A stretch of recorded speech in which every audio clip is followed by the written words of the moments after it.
I will explain to you why Vedic astrology works and not Western.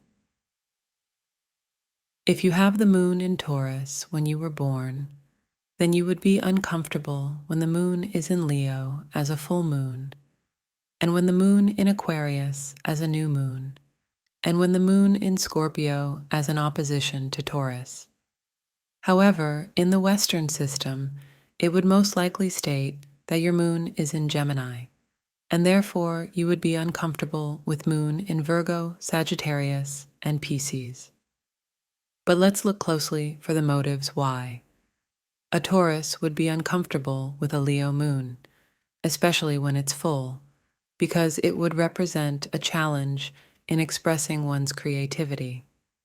When there is a new moon in Aquarius, especially right before a new moon, it could potentially represent an outpouring of energy if something happens during this period before the new moon or even during.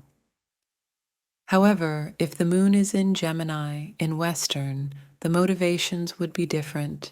A full moon in Virgo would represent an inability to complete a project, while a new moon in Pisces would represent a dreamlike wandering state if something happens to their minds or their actions.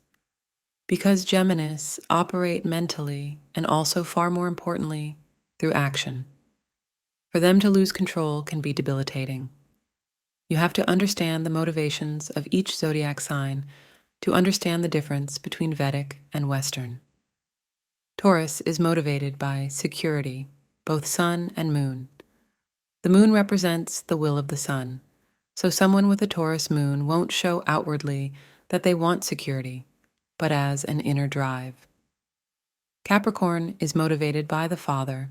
This is vastly different from an Aquarius, whose focus is rebellion.